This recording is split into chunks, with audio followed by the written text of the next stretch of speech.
It's Amber. Hey, we're here. Let's get warmed up. Let's do some warm-ups and stuff. Woo. I think I'm gonna have to buy a new book. Share screen. There we go. Now I can see you. Good morning. Good morning. Long time no see. Yeah, it's been a hell of a ride. Ditto. Well, while I'm trying to get my tech in order, hey, good morning, everybody. And we got some people watching us on the internet. Good morning, everybody. Whoa. Good morning. Hello, everybody on the internet. If this is working for you, please let us know in the comments, because you know, we do get to see those. I'll open up the chat. Can you both see the chat on the side? Like, No. No. There's I see us. Yeah, that's all I Yes. see here is us. Very nice. Well, good morning, everybody. Welcome to Drawing with Tattooers. I'm your host, James Wisdom. Today we've got Creature. Welcome, Creature. Yeah, and then also we've got Amber Morgaine. Hey, what's up, Amber? Good morning. What's up? Good morning. I'm awake, I swear. Yeah, me too. I swear. Well, we usually like to do a little bit of warm-ups. So I'm going to share my screen here right now. Almost there. and then we can get started with this thing.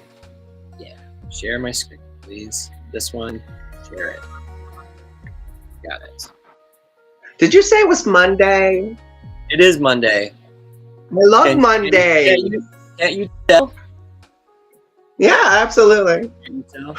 Hey, so Jorge, good morning to you. Thanks for joining us today. Really, it's Good morning. very nice to have you. Morning. Here we go. How about this? Share. Ta-da. Yes. All right. Well, there's the screen. Let's see if we can. Yeah. All right, I can draw. Okay. Good. So, all right. I'm gonna, just do a couple of quick warm-ups. Again, I really like to, to think about like the, like what it is we're doing. All right. I'm gonna make this then like a perfect one. With Procreate, it's nice. You can just sort of hold the shape and then it snaps to like a perfect shape, right? Some circles and stuff. But what's nice, you think about it is that, we've got this minor axis, right? And then a major one. All the way, the widest point, right, to the narrowest point.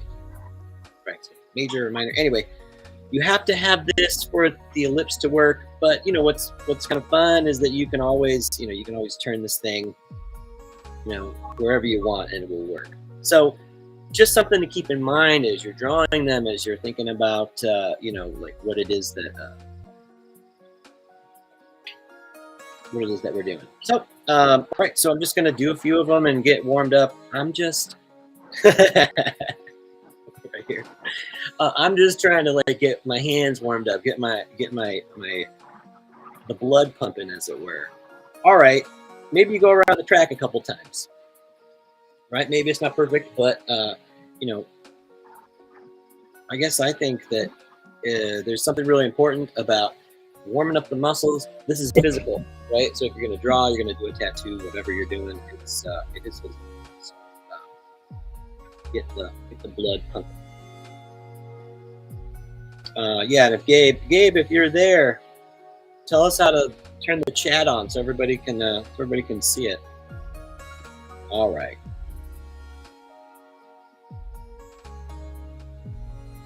Just a few more of these, just getting warmed up. Trying to find a little bit of awakeness. Oh, geez.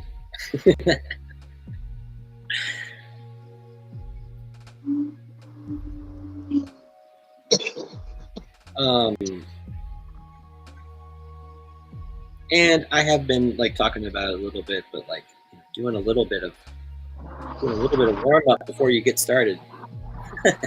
that last one was pretty good. Doing a little bit of warm up before you get started on drawing tasks or tattooing or whatever you're doing. I think it can be very, very beneficial. And it's something nice about kind of working out some of the kinks, as it were. I definitely notice the difference when I have time to warm up before I tattoo and when I don't. Excellent. And there's something nice about just being, there could be a creativity that could actually sort of happen. So, all right, that's pretty good. Some good warm-ups and stuff. Let's see here. I'm gonna switch to this off. Cool. All right. So just a quick stretch, buddy. So I'm gonna hold out my arm here, and then I'm gonna pull back on the hand. Right. I'm trying to stretch the muscles in my forearm. Right. Not too much, right? But just a little bit, right? Just a little bit of stretch. Okay, and then other way, right? Pull back. Just hold it for a few moments. Okay, very good. Now other side, because you're going to use both of your arms when you're doing tattoos. Okay.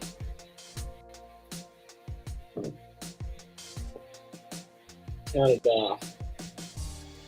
20 to 30 seconds or so. 28, 29, 30. Very good. And then again, so push them together like this. Right? Just push. Hold it. Again, you're just trying to stretch out. This one is shoulders, right? You can feel it in the shoulders. It may look silly, maybe, but I do this a lot. It's important. You know what I mean? It really shake it off. It's important, right? To take care of yourself, right? Your tools, as it were. So, anyway, it's so great to have everybody today. Again, this is Drawing for Tattooers on Guy Atchison's Reinventing the Tattoo Network. We've got Skill Builders drawing group with Jason Leeser at noon today. So, after this, be sure to come back and check out Jason's show. We always love seeing Jason. So good morning, and yeah, I've got like got a short chapter in a book that I want to share today. I like to do that, and there'll be a little drawing exercise that we will do together. But I wanted to just give everybody a chance to to greet you and say good morning, and then also if there's any sort of topics up for discussion, now's a great time. So, Creature, what's going on with you? What's new with you?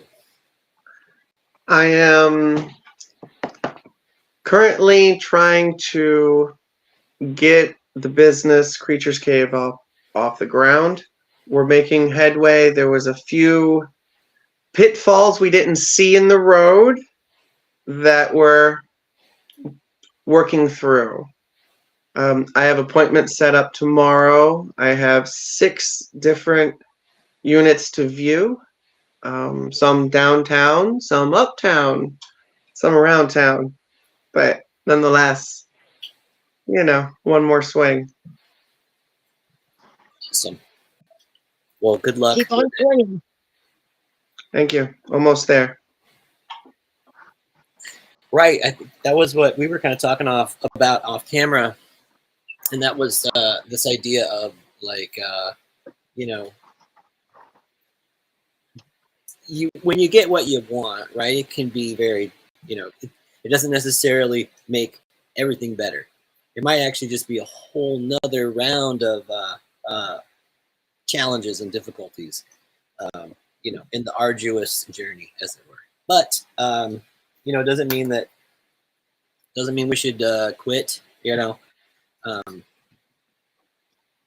And not to make it all like to gloss over that difficulty, right? That it's all it's all positive and stuff. It's positive things happen. Happiness is something that like can occur. So not to write it off, but for the most part, like this being uncomfortable, I think is probably a good sign, or something that we got to be sort of able to sit in. So Amber, we lost you. I'm still here. I just had to turn off my camera for a second. I'll be right back. No problem. So but I'm really glad that you are also you're so dedicated, creature, and you are really trying to get your business ground. This is something that I admire. So I'm really glad that I appreciate that. Of course, yeah, you're sticking with it. It does seem it seems like it's been a couple of tough breaks, but here you are. You're coming back, like you were saying, like you're gonna give it another try, and that's something that I think is Do you know who David Goggins is? Yeah, he's like the motivation dude. Yeah. Yeah. He refers to the Rocky movie and how Rocky got the snot beat out of him, but that last round he's like, "Come on." Yeah, that's me. I'm not done. I can't be done. I remember how I felt before I began, and I'm never going to feel that way ever again. So I'm just going that way because that way sucked. So that way's better. So I go that way. Right. Well, I heard, read somewhere one time, if you're, if you wake up one day, you find yourself in hell, right? It's like hell's in front of you, hell's behind you, left and right. What do? You go into it, right? You got to go deeper into it. That's like the only way, because you can't give up, because then I took a cold shower today, and I've done 100 push-ups already. No. Already. I do that every day. And I do that before most people get up out of bed. Awesome.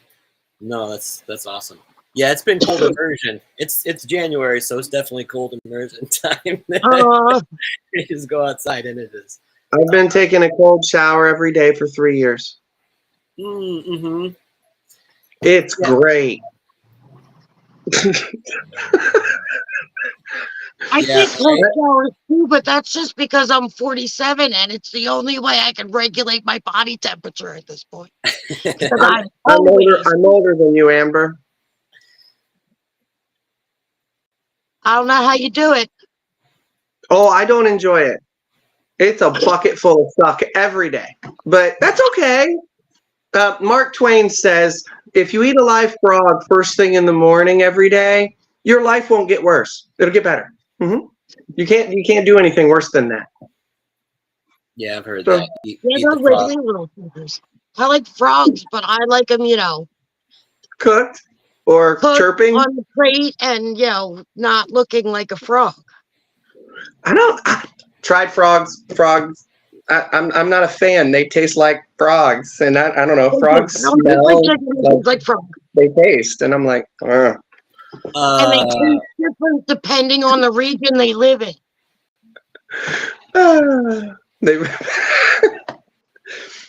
Tell me, I've always wanted to know this. Why do ducks quack? Why don't they echo? I've always, this is a secret or a mystery to life. I don't know. I maybe it's something in the frequency of their quack that doesn't echo, because now that you point it out, I've been around a lot of ducks in my life and I've never heard a duck echo. I've heard a chicken echo. I don't know what you both are talking about. So, so I am like, I am out of this discussion because I cannot. I get it. Yeah. Yes. Right. So anyway, we are gonna get back on track, right? Because we are doing drawing today, everybody. Drawing so I for want to share with ADHD. you this. I have a drawing Morning, Jason. question. I want to share Morning, Jason. with all of you a chapter in a book, which I like to do, right? So, let's see. So, Good morning, Jason. yeah, say what's up to the chat, everybody. Hey, chat, say what's up. What's up, everybody? Good morning. Good morning. I like that smaller better. Right. So, okay. So, this book, can you all see it? Yes. Drawing for the Absolute and Utter Beginner by Claire Watson Garcia. I was unaware of this book, but recently I discovered it, and as a part of sort of like this kind of we're beginning the new year, so that was my thought is that what we would do is like get back to basics. That's what we do all the time, but get back to the basics, right? So anyway, this is a beginning drawing book, but I really but I think that there's something really good about some of the things you get from this beginner thing. So going back to basics is always good. I hope so. I really do. And what's interesting, I think, about this particular in this particular chapter that we're going to read is really how basic it is. And so again, I think that's a part of the aim that we're really aiming for here, is that like we have an audience where we're going to have absolute beginners, right? But we also sometimes get people who are very advanced in their drawing, and so it's really nice. It's really nice when we get a chance to to again get back to those basics and stuff. All right, so okay, let's let me see if I can read this to you. Okay. So chapter 2, turning edges into objects. And there's a nice quote here from Georgia O'Keeffe. In a way, nobody sees a flower, really. It is so small, we haven't time. Like to have a friend takes time, right? We'll let you sit in that for a little bit, right? Let that kind of marinate. But it's, again, I think it's really kind of profound. Okay. So, earlier, there's a chapter before this, so again, I want to recommend this book for not only beginners but also people who are a little bit more advanced. I think there's always good stuff to get in the literature, but I'll just be here now. Yes, I will. As we're going through this, I do want to. I want to plug the Red Tree event. So Gabe has reminded me to do that. So we will, we'll feature that here as soon as we're done. So don't let me forget. Okay, back to it. Now that we can replicate shapes and edges with some success, let's apply that skill to drawing three-dimensional objects. Read through the material in the section completely, including the problem solvers page, before starting to draw. To find subject matter, collect objects from around the home. Detailed, segmented, articulated tools and equipment from the kitchen, garage, and hobbies are great choices. Leaves, sliced fruit, flowers, onions, and slotted spoons all work well. Radishes with leaves and scallions with roots are highly recommended. Use the illustrations in this section as a guide. So what I'm asking for, what the author is actually asking for, is to grab an object. some kind of personal object, and we're going to draw a picture of it. So anyway, while we're reading this, if you want to grab something so you can draw along in just a little bit, please feel invited to do so. Okay, so again, to reiterate, choose objects that mean something to you. For instance, if you love to work with plants and flowers, garden tools may cause you to connect with your subject matter more energetically. However, if you need to feel an interest in the shapes you see, not just in the activity associated with the tools you choose. Stay away from plain, smooth objects or anything that's so complicated that you may be asking for a bad time. Lamps, crystal, decoy ducks, and rounded sculptures seem to be frequent bad choices for beginners. Choosing the best subjects can take some time. Treat it as a treasure hunt. Okay.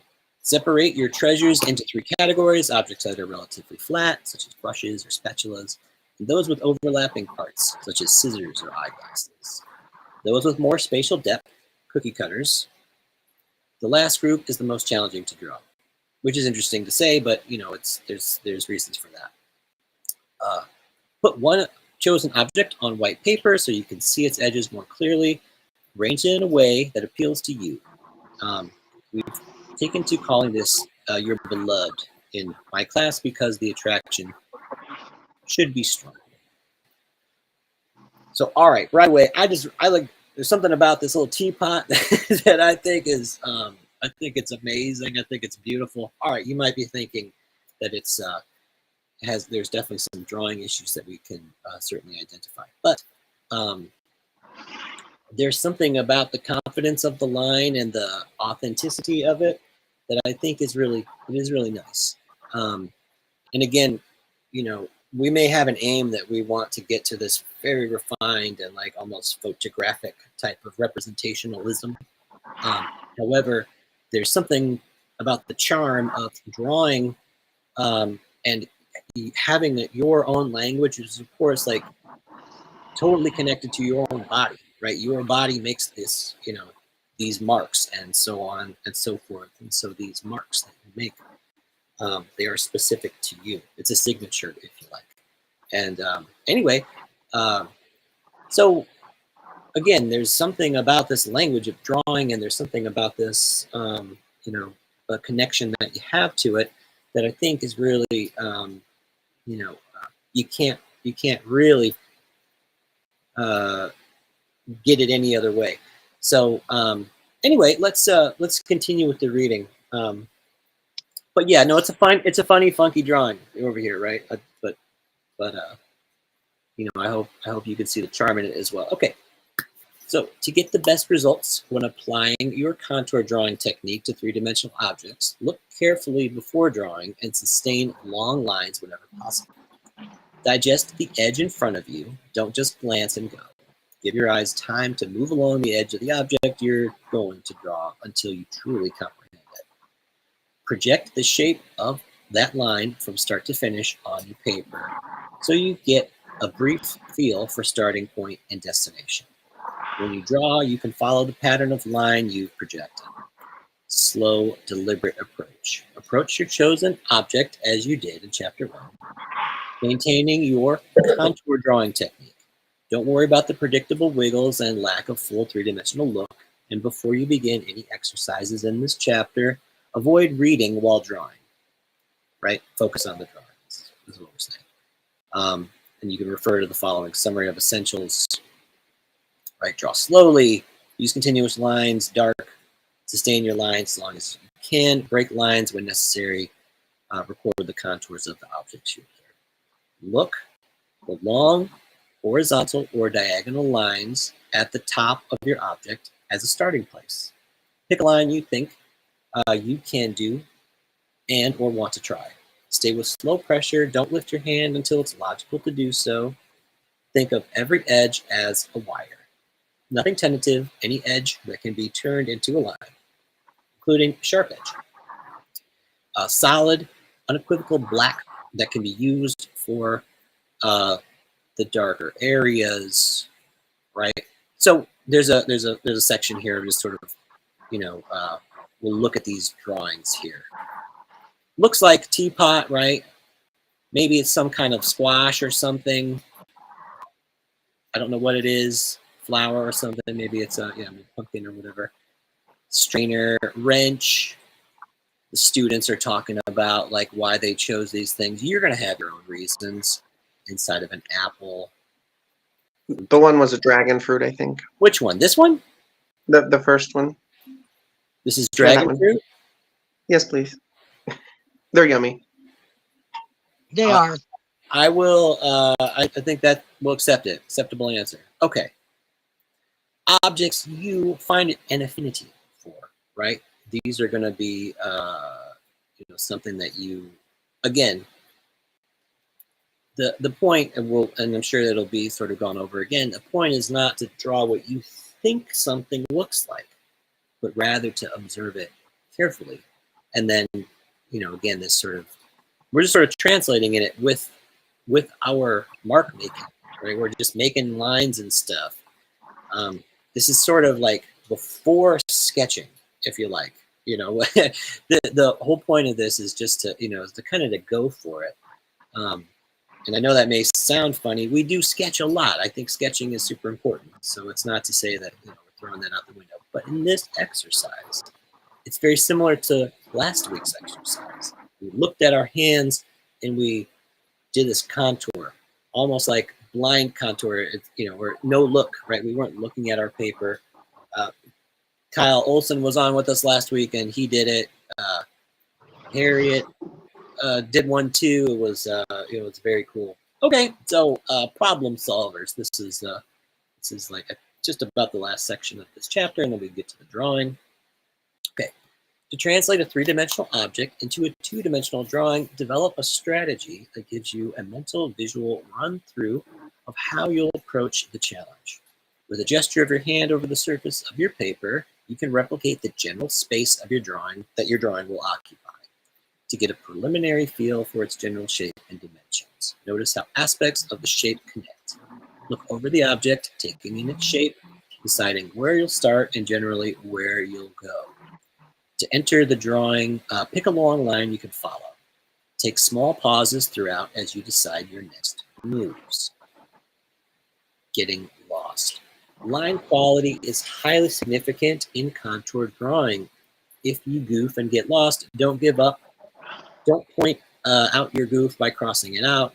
The confidence of line is broken more by crossouts than by inaccurate line. Now, I don't necessarily I don't think I really cross things out in my drawings, but maybe erasing it at this point.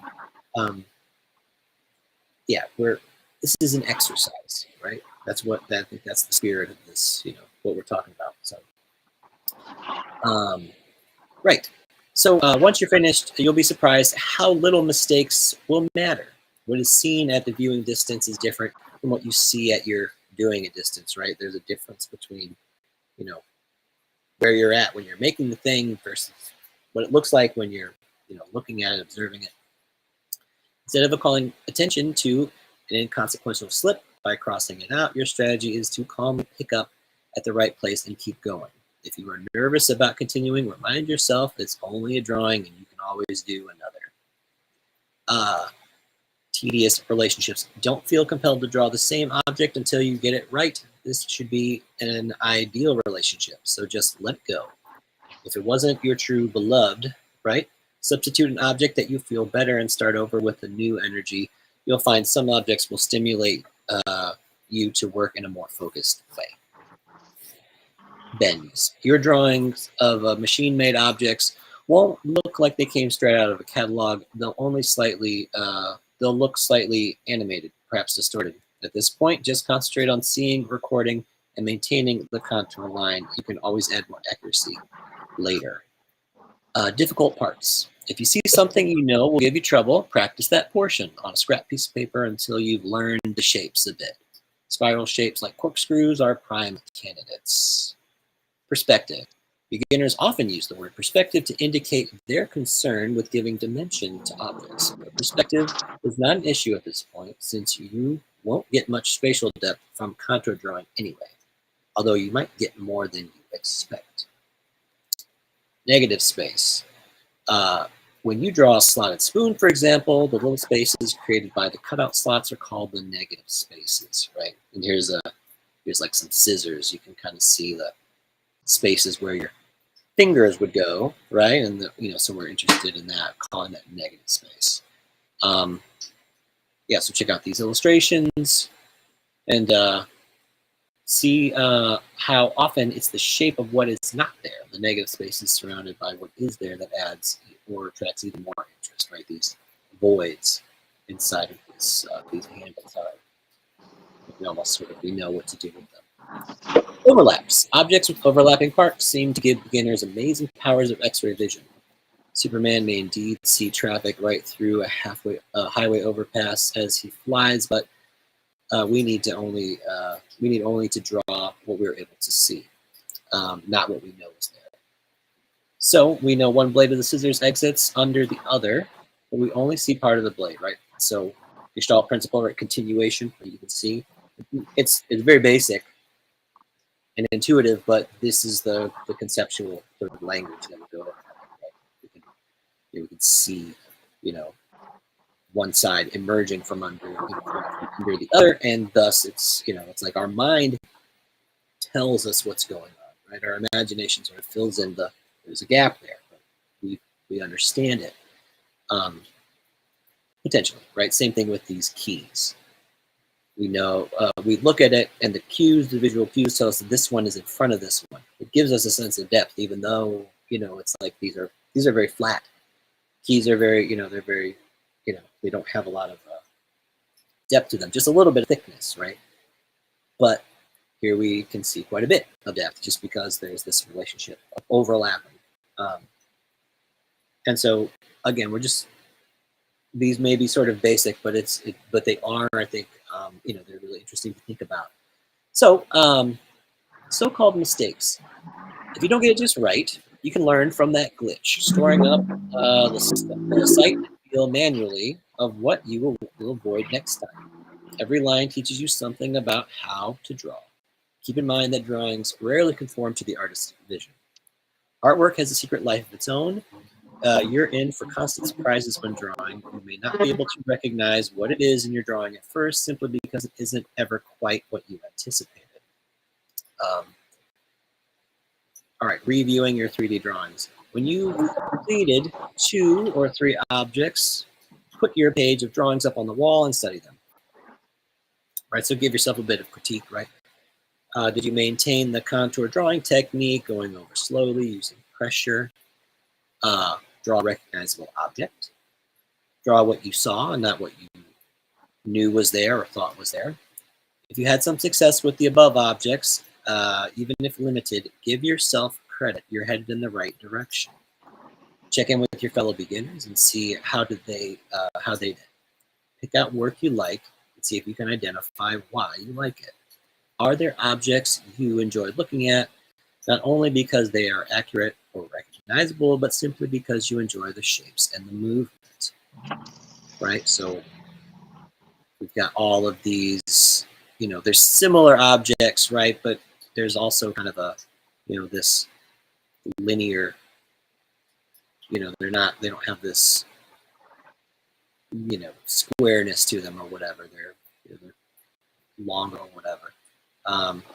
So when drawing has a repetitive angular shapes, as in the plant, the eye follows these reference points, stimulated by the rhythm of the drawing, which seems faster and more animated. Rounder shapes literally have fewer reference points, and therefore give a more flowing, peaceful impression.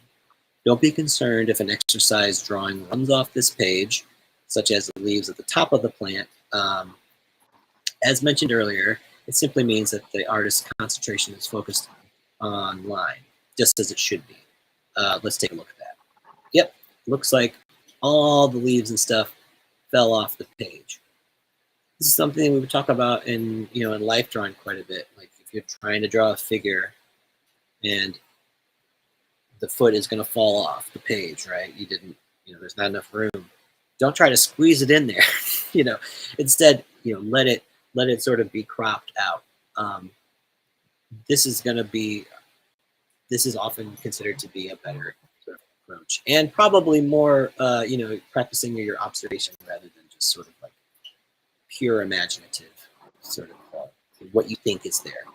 That is important too, but there's going to be different times, that you'll use different approaches, whether it's, purely imaginative versus, you're trying to observe, you're trying to hone that skill of really looking. Okay. This part I think is actually it's kind of nice and maybe pertinent to what we've been talking about today a little bit. Okay, locating what's good. In the drawing course I teach, during the first class, which covers the material you're working on, I now ask students to find and share something they like about a fellow beginner's work. My students always respond with enthusiasm, but when I ask them to share aloud what's good about their own artwork, they find it far more difficult to do so. Initially, most students only point to what they don't like about the work. They argue that they can't see anything good. A different argument from saying there isn't anything good to see. And inevitably, one beginner will admire the very qualities in the drawing of another student who feels unsure or negative about that same artwork. Locating what's good is a practical skill. It means knowing what to look for and how to identify it in words. Saying it aloud isn't necessary when looking at one's own artwork. However, it's not a bad idea. Putting your perceptions into words can give you more clarity when evaluating work. Students frequently review their first drawings for evidence as to whether they deserve to be an artist or not. Harsh self-assessment presents the greatest obstacle by far to the development of artistic potential. Sometimes I feel that beginners are hard on themselves as protection. If they preempt others by saying something harsh about their own work, they haven't left themselves open to hearing the imagined critical remark from someone else. To help banish such unproductive, self-limiting criticism, we're going to expand the method of constructive evaluation we have used thus far. The following may look a bit like kindergarten bulletin board, but remember, we were all artists back then. Okay, so treat your artistic side politely as you would a friend. Don't crush this new relationship with rudeness and cruelty. Would you want to keep company with someone who insults you? Limit any criticism to 3 specific points that need your attention. Find some small thing that you did right. This is a practical measure, not sentiment. And it gives you a model to follow. Develop techniques once you know how to identify what works and what doesn't, and how to fix problems. You will fear mistakes less and less and move ahead more rapidly. Make improvement your focus and not criticism. Claim your success. Be positive about one's accomplishments, no matter how small, is more challenging than identifying what's wrong. Many beginners can easily find what's not working, but rarely what's good. Perhaps they think it seems immodest to claim a success that is runs counter to what society teaches us is acceptable. But skillful students are able to identify the right path, the sturdy footholds in their work, so they know how to proceed. Take your lead from them. Finding what works, no matter how small, needs to be a part of your method because it provides incentives to fix what isn't working. It also gives you an example to follow that you can mimic the specific qualities of line that aren't successful in your work. And you need it to maintain your drawing progress because ultimately you're the one who's in charge of your own work. Identifying what works develops your powers of observation as well as nourishing your self-confidence. This constructive approach will help you to see the larger picture in the drawing process. It will put into perspective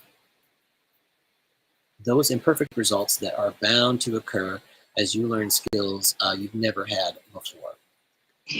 Think of walking and learning your native language, all much more complex than this process will be. Your approach to drawing will not be all accepting and unconditional. It will be a balance between recognizing what works and what doesn't, and using your growing skill repertoire from which to choose the tools you need to fix those things that need fixing. By exercising your capacity for constructive evaluation, you will learn how to be both a player and coach effectively. This doesn't mean negative comments have no place in the process. Get it out there, right? With every classroom of beginners, I hear a chorus of frustrated grumbles and complaints. So you are not alone or odd if you do the same.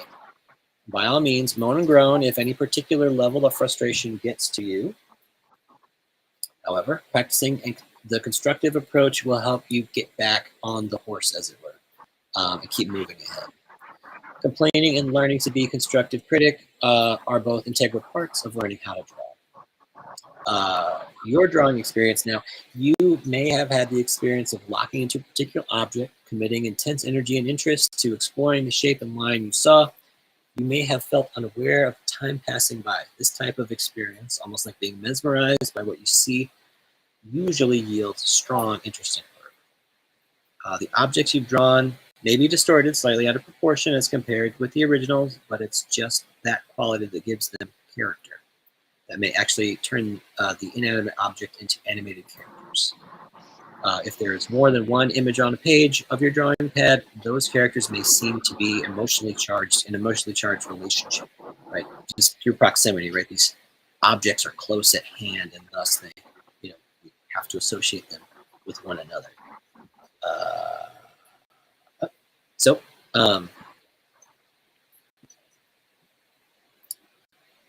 artists create relationships between inanimate objects, fruits, flowers, teacups, wine glasses. There are no real connection exists.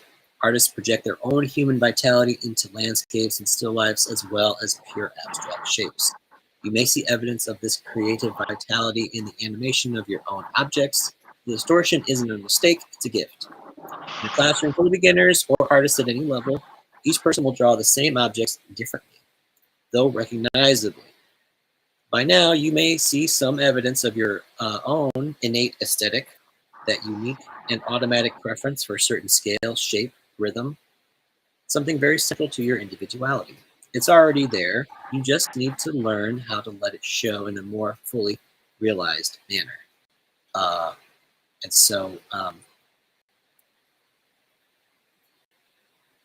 yeah, I think that's a great place to stop. So, all right, let's get back to it, gang. Yeah. I hope that you enjoyed that chapter in drawing for the absolute beginner. Yeah, like, and all those really sort of beautiful like line drawings and stuff that we saw. I think it's really tempting, right, to sort of to look at, like, and you need to, right? You need to look at inspiring work, things that you would really admire and that you want to, you want to aspire to, to get into. But I do think that there is something that's really valuable about picking an object and like staying with it and drawing it, right? So again, there are constructive techniques that you can use to sort of like bring about a real sense of accuracy. That's not what we're exactly talking about this time. Again, we're really kind of taking a very sort of beginner mindset, and this is can be a challenge in itself, right? To take that step back, as it were. But this is what I wanted to cover today, and I figured we might as well do one. Let me see. I'm gonna share my screen. So Amber and Creature, got you here today. Are you going to draw with us today, or Absolutely, I'm going. Cool. Are you going to grab an object to draw? I am. Very good. I am. So, getting things together. Right. So I've got mine set up. It's, I'm just going to I'm going to share my screen.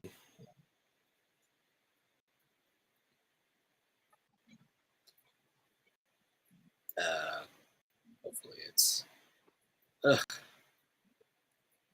Having all kinds of technical issues today for some reason.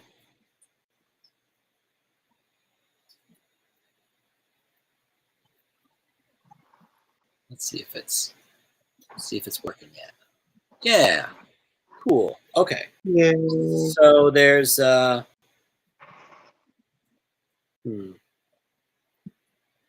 can almost see it. Ugh.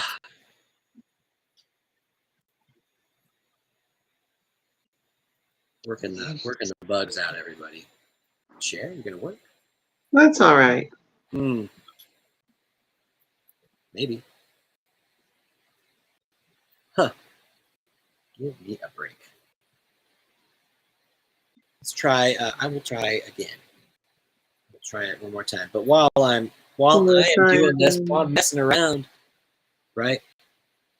I would love it if you're out there, if you want to draw with us, grab an object. We saw lots of examples, but it can be anything that you relate to in some way. This could be like a set of keys, or like a tool that you like to use, Or a flower pot. Could be a flower pot as well.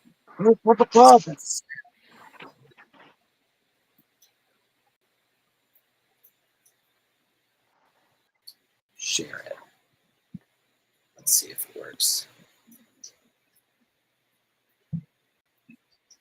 Don't mean to have all this dead air, gang, but let's see if it works. Come on.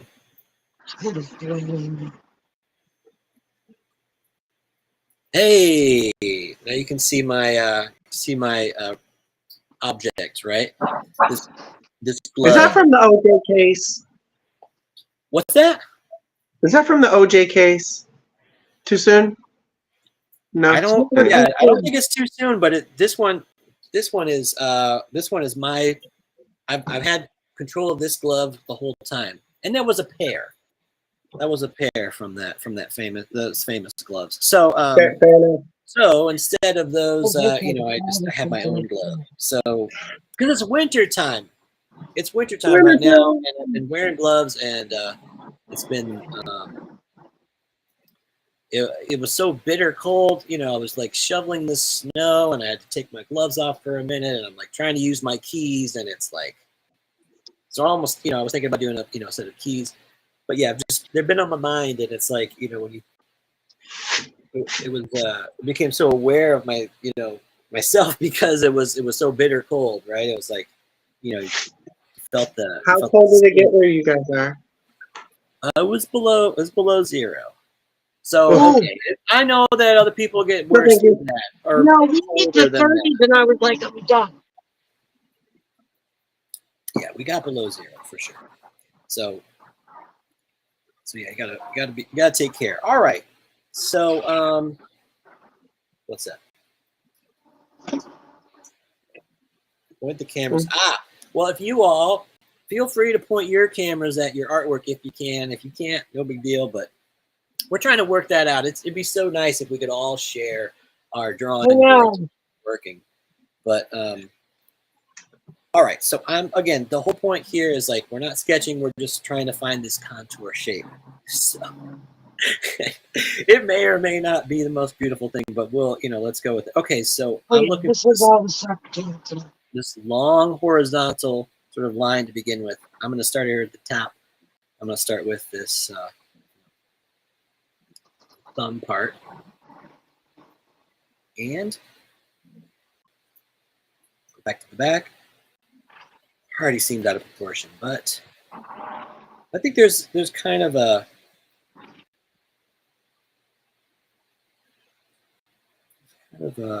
just visually you'll start to see the relationship. Okay. I don't know how long. I don't want to. The author says, "Oh, don't cross out that." Oh no, my drawing's not showing up. I'm so frustrated with my tech today, everybody. I have to say. Monday morning tech gremlins. Gremlins. Definitely I have to say, Gremlins. I'm so frustrated with this this inability to share my drawing today. I'm gonna finish up my drawing in 1 minute here, and then I'll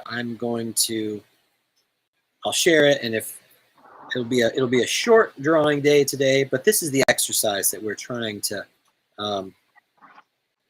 that we're trying out. Because again, if you remember, last week rather, that we were able to, we drew our hands, and it was again, I was having tech issues last week too. Go figure. But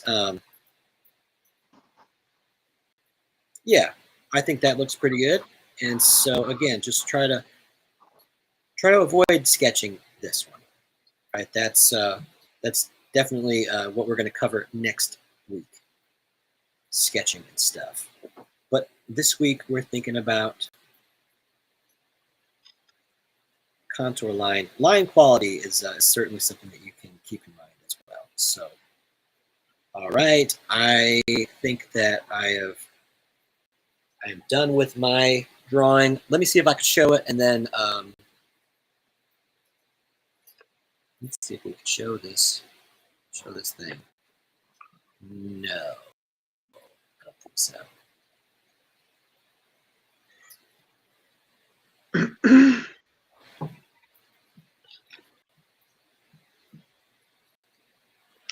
I will instead, I will just send myself this picture so I can show it, and then that way you all can.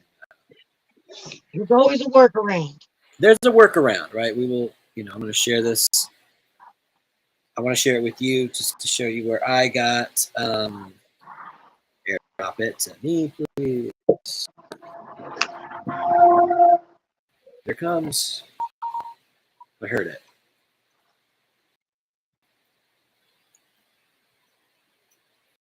There should be. Okay. Should be able to show you. Maybe. There it is. Okay. And I will share this image with you, perhaps. Hold on. Hey, James. Patience. I'll do your flower. Yeah, thank you, Creature. Let me see if I can I spotlight you? Gabe, if you're in the background, can you spotlight Creature?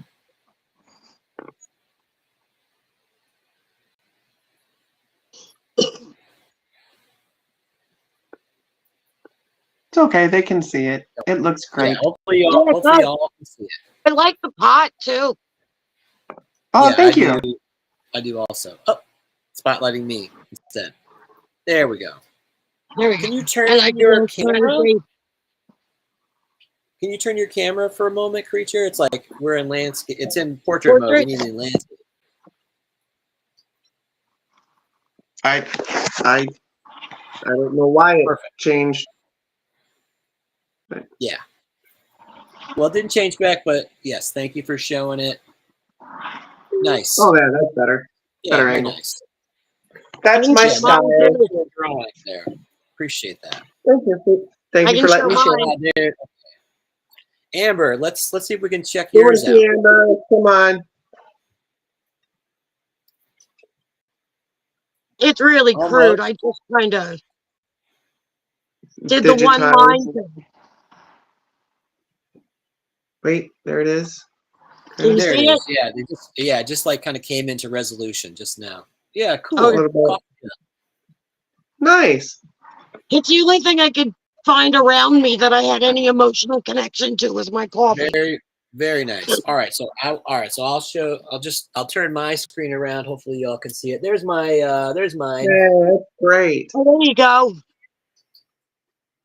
There it is. That's better. Yeah, so my reference and my glove. Yeah, I think. All right, so we're supposed to identify some stuff that went right. Okay, so I think that overall, I'm glad about the proportions. Mhm. I think the proportions turned Absolutely. out. That's a positive thing. He even got So some of the texture in there, just with some of the lines of the leather. thank you. I appreciate that. So yeah.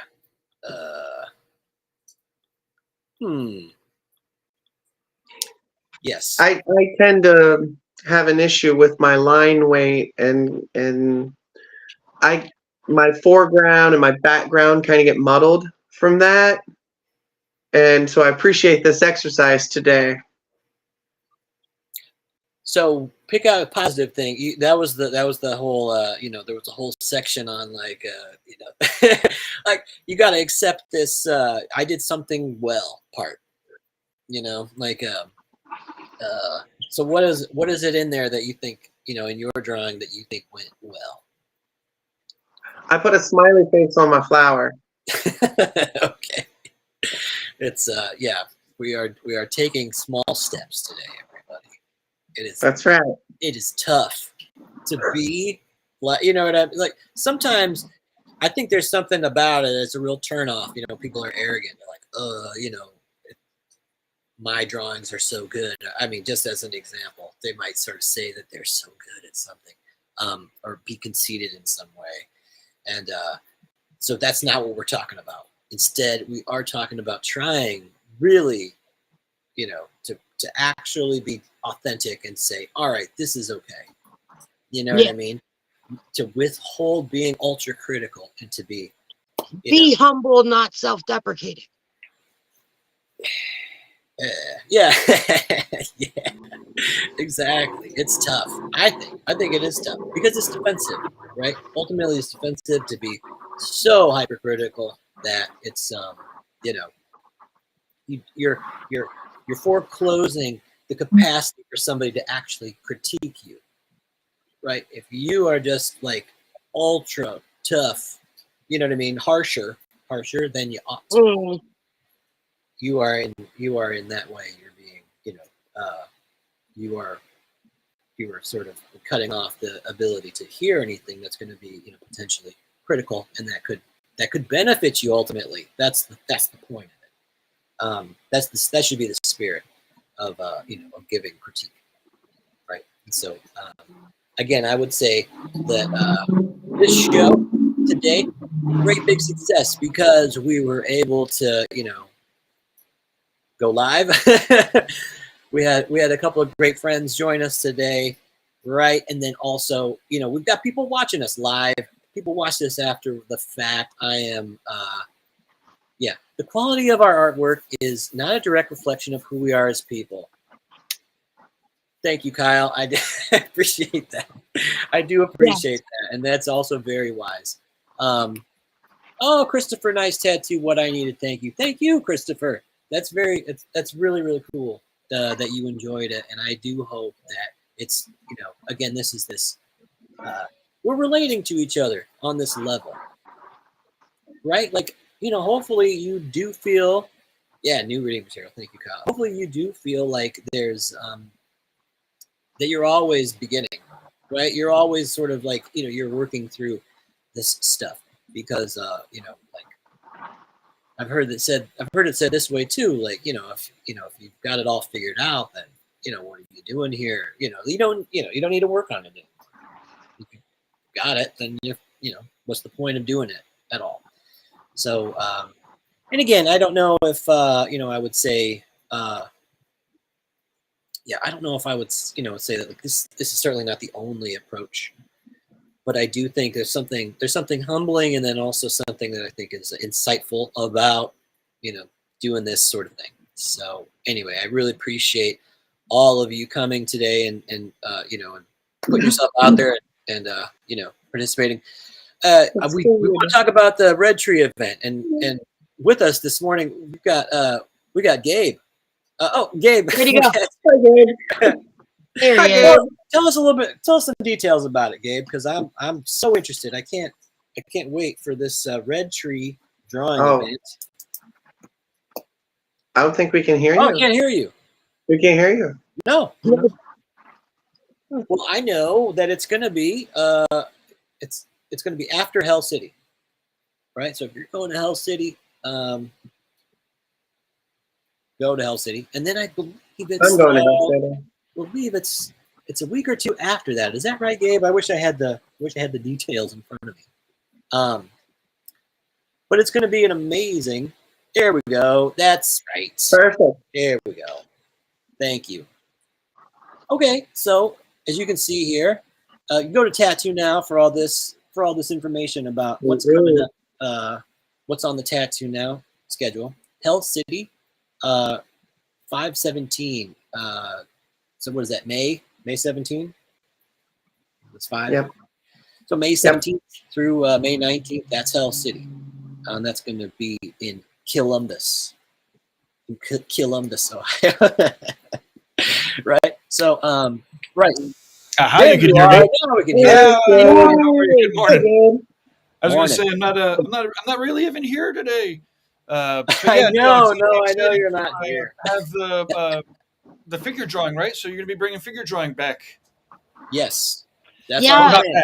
back to the Paradise events. You know, we did a couple stretches for the art retreats where it was quite a bit of figure drawing and still life and portrait drawing and all of that. But so it's good. It's awesome to see you helping bring it back to the tattoo world, or at least our tattoo world. That's my pleasure. I love doing it, and I think it's like we're gonna draw every day for our tattooing. You know what I mean? So there's real important emphasis on like how do you design tattoos and stuff. So and you can find those communities at Reinventing or at Fireside. They are really great like support networks for you to to focus on your craft, to get better at drawing your tattoos for your clients and stuff. But there's a whole big world out there of drawing that I love, and I think is I think it gives you so much, right? It feeds so much into your actual the work you do as a tattooer, or as a fine artist. You just expose yourself, as it were, to these to these sorts of things, drawing still life, drawing like these simple exercises, this little contour thing that we did. I remember the first time we did figure drawing at one of the events. For better or worse, I waited to the last minute because I never had hired a figure model before. And, so like a week before, I'm like, in the least densely populated town in Western Massachusetts, in the, not the mountains, but they're hills. And so all of a sudden I realized, wait a minute, I'm not like in a city where I have a wide variety of figure models to choose from. It's like we're in the middle of the sticks. And we could only find a dude, right? So at the last minute, we were able to find a dude, and it was like, wow, we're going to be bringing a bunch of tattooers into the middle of the woods to draw a naked dude. Okay, I got no problems with that shit. And, whatever, it went fine. It went perfect, right? And after 4 days, of figure drawing every morning, we packed it, right? So there was probably like 100 people in figure drawing, and all of them. We had a couple other models come in. They were all floored. They're like, "Wow, you tattooers! This was not what I expected. Like everyone is here, like early, ready to draw and work. Usually we're like twisting arms to like art school kids who are going there to waste their parents' money, and." But at the end of the fourth day, I walked in, and there was like 100 people there, and I was walking somewhere to go do something, and I saw this dude's fucking feet above everybody's head. I'm like, are those his feet? And like I looked around, and he was doing. It was the last pose, and he was so happy with everybody that he did an inverted yoga pose for the last pose for like so he was upside down for like 10 fucking minutes. Wow. So people could draw him like upside down, and that was amazing. I was like. That was awesome. It was like, again, it was a whole great experience. And again, it was like the lead up to it was like, are we really going to have a bunch of, black shirt tattooers fucking drawing naked dudes? Okay. I guess this is what it's again, in art school, normal, not a thing, tattoo. And evidently in the tattoo world, it's not a thing either, which is great. I always thought of it like, before I really started practicing figure drawing and stuff, I tattooed. And so there was a real connection. Like you tattoo on bodies, right? You're tattooing somebody's body all day. You know what I mean? It's like, so drawing them. I think tattoo artists specifically, they're really interested in human body. Just happen to be, just happen to be. You're very interested in it. Yeah. Also worth noting, if anybody else is going to start adding figure drawing to their event list, don't just go and get like Suicide Girl models or whatever. Like, there's a world of difference between being a figure model who's like going to hold a pose that's dynamic for a long period of time, and someone who just wants to look pretty for a shot. All good for everything, but as far as figure drawing is concerned, you get yourself a figure drawing model. Right. And like I said, like just they'll do inverted yoga poses maybe. Well, to your point, like, so a person who is a suicide girl can also be a figure model. But it doesn't, it doesn't automatically, you know what I mean? Causation is not correlation in this case. Exactly. So, like somebody could be, they could be like the leader of the church choir and also be an incredible figure model. You know what I mean? It just, it takes practice to do it. The Catholic priests love to do nude figure modeling with boys. Oh, sorry. Well, shit. That's documented fact. Well, that's the thing. It wasn't me. I'm just glad it wasn't me. Because it's usually me. We're also taking it. It's like, it's not an immoral thing, right? If you're studying, and it's like, and we all have bodies, right? We all have bodies, and like, and you take your clothes off, and then you're naked. You know what I mean? So it's sort of this. There clothes is this kind of for your body.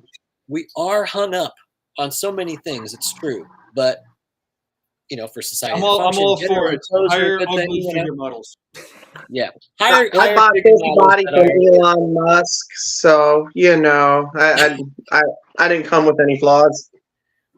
Good.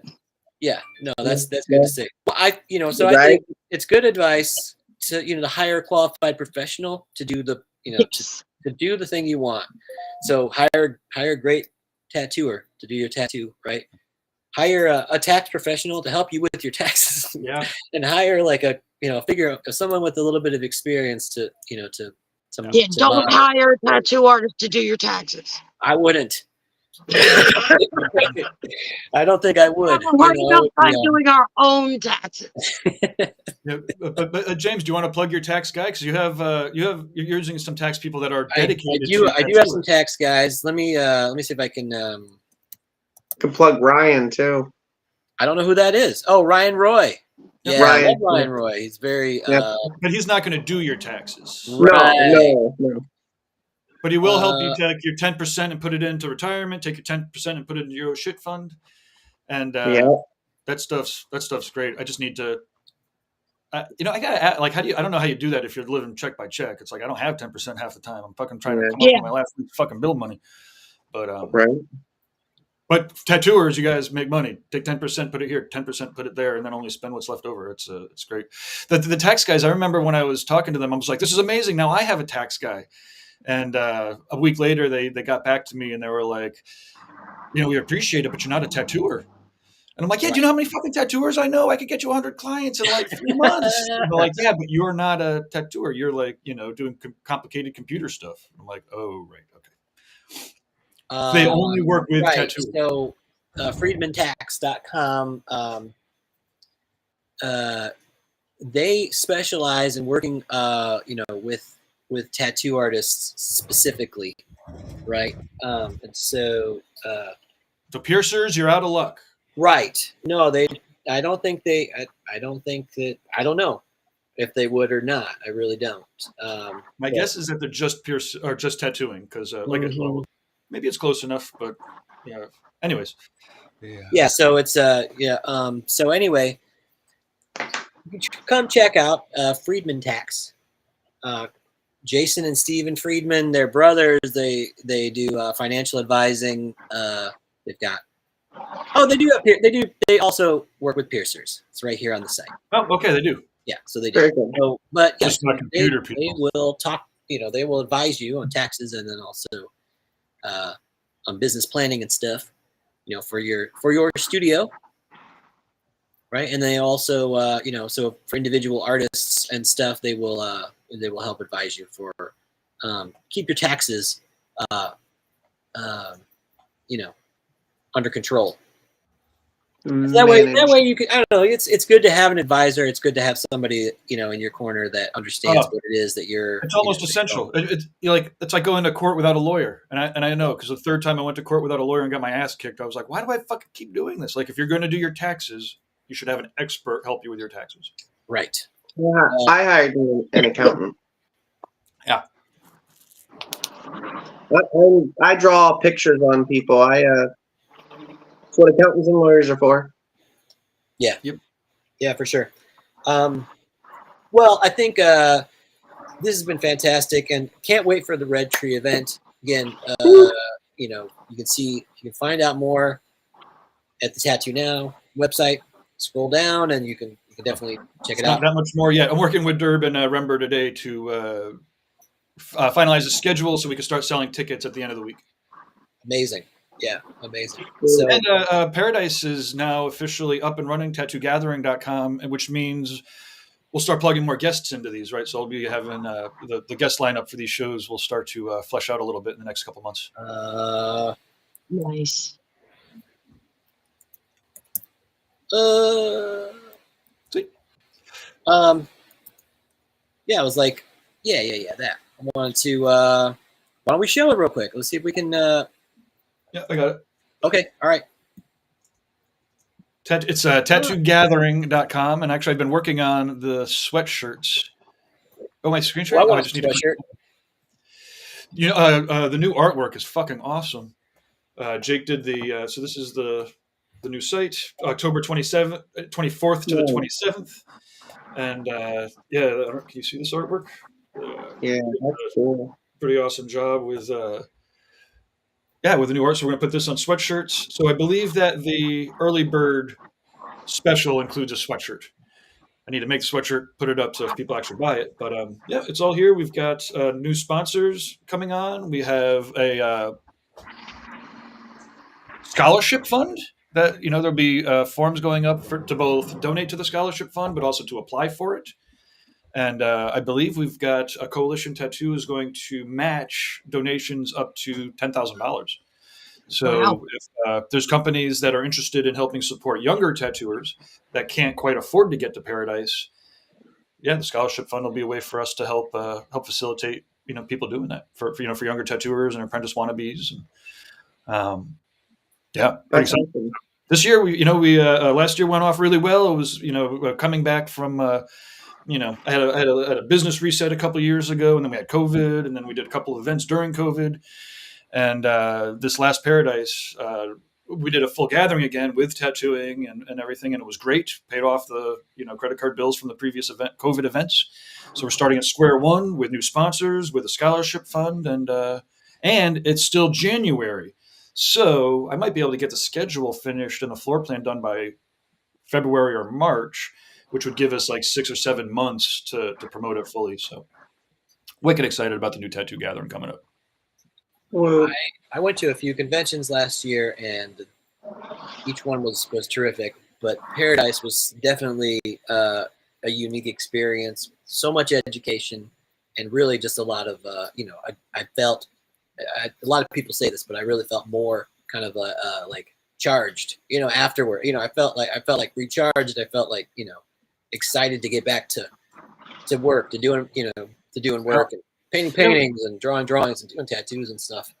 It's kind of fun. It's not actually a convention, right? It's a gathering, Yeah. and so it's it's not necessarily the same, but it's also I think I was saying earlier, it is crazy every year trying to go into an event being like, wait, everyone seems to be like, this is I'm going back more inspired. This is changing my life. There's a lot of younger tattooers who some of their first experiences with open-minded new school tattooing, right, or new philosophy of tattooing and whatnot. And I always freak out. I'm like, how are we going to do this again? Like sometimes people are coming back for like 10 years now. And I realized like third or fourth year in, I was like, it's not actually my job to make sure that everyone, leaves more inspired than they came, right? It's their job. What I do is I get everybody together, and there's always a unique cast of characters. There's always, there's people that have come back for, some of the headliners keep coming back, but there's always fresh new blood, and everyone's learned something new. So even if it's like a lot of the same people sometimes, everyone's learned something new, and you can't experience everything from everybody. So even if it's the same exact people with the same exact schedule, you could go back 2 or 3 years because you there's so much stuff to do.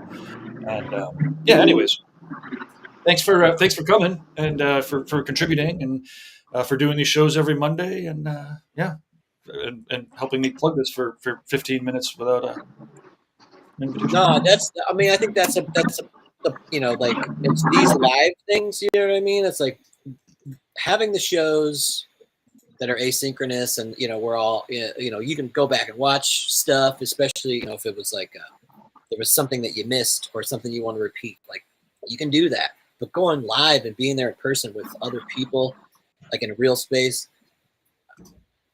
we didn't know what we lost until we lost it, right? That makes sense. Sure. We didn't know how valuable that stuff was until, you know, until it changed. But what's also kind of cool is like, you know, this whole, like, you know, new potential for people from all over the place to be able to meet up and then, you know, gather. I think that's you know, that's what that's what the new technology and innovations in technology and the internet have really brought us. So you can meet people that you otherwise you wouldn't just sort of meet in your hometown, you know what I mean, or in your neighborhood or whatever. You know, like you don't fit in. Well, you find other people that also don't fit in exactly, and you know, you kind of gravitate. You know, Sure. and I think that there's a real potential in that kind of you know, that kind of relation. And so having the real thing like Paradise, I think, and Hell City and the, you know, and the Red Tree Drawing event, those are ultimately what this kind of supports. Yeah, you know, for me, the when COVID happened and things were going hybrid, I'm like, we've already been hybrid. Like, is that a thing? Like, is that new? You know, and again, I've always been a computer geek, so I've always been in the tattoo internet space and then in real world, right? And it's really that dance between the real world and virtual, right? We meet each other online, we talk to each other once a week online or twice a week online. Then we get in person and it's like, holy shit, you're not just a fucking character on a TV screen that I interact with. You're a real actual person.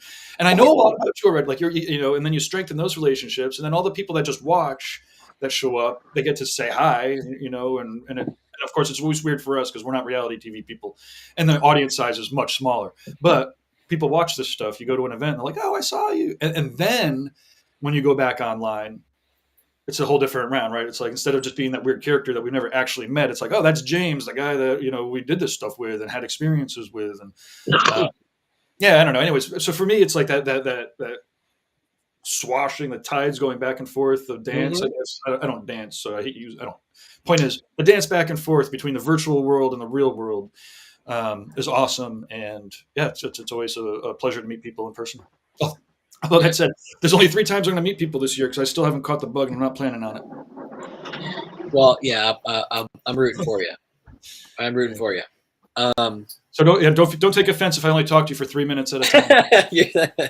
Yeah, gotta be on the watch out. Well, thank you everybody for coming. Why don't we sign off and then we'll get on with it. Perfect.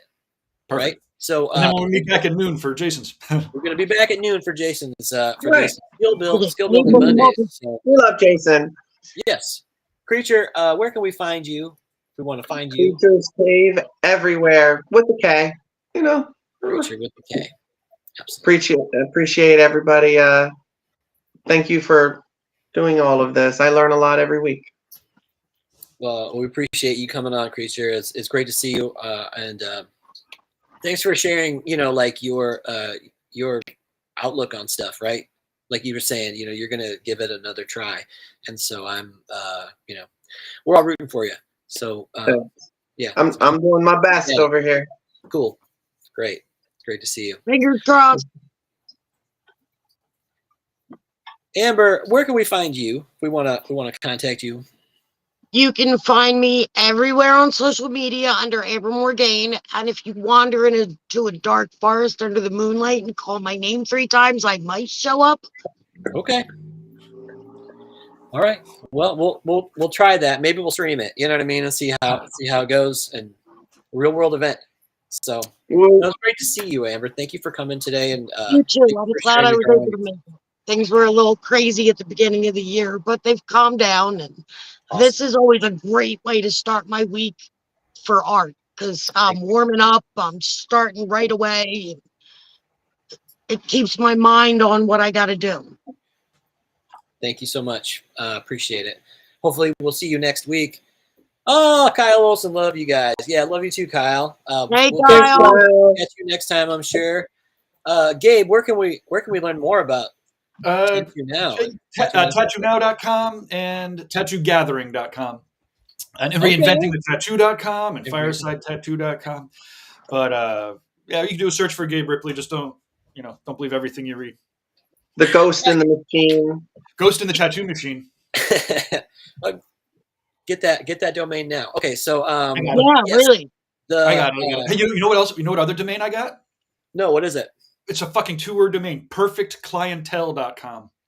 No. You should be a consultant, I think, for you know.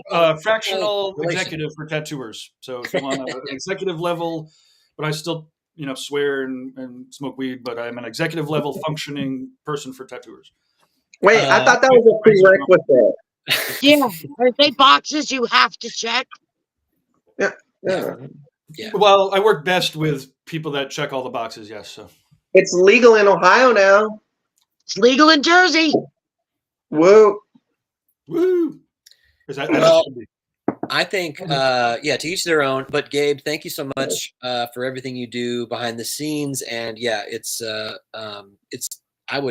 I like love consulting with you. I think it helps my business out considerably to be a part of Tattoo Now. So anyway, you can learn more by visiting Tattoo Now.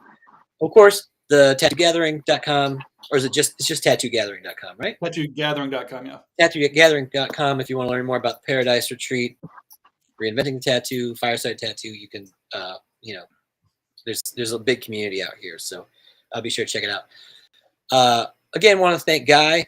Thanks, Guy, for thanks, Guy. Yeah, thank you very much. Yeah, thank you, Guy, for everything you do, for being the the inspiration behind the community. Hope you're doing well. Hope you all have a great week. Keep drawing, right? You gotta figure out something that you did right in your drawing. You gotta think about it. You gotta, right? And then if your drawing is perfect, right, then find something wrong with it, right? Then find something you'll improve next time. So, but make sure to do it, right? Make sure to keep drawing, right? Happy drawing, everybody. You can, make sure to join Jason Leeser at noon today, Mondays, skill building, drawing group. Okay, cut it, James. I'll keep keep posting comments if you don't stop. Peace. See ya. Happy drawing. See you next week.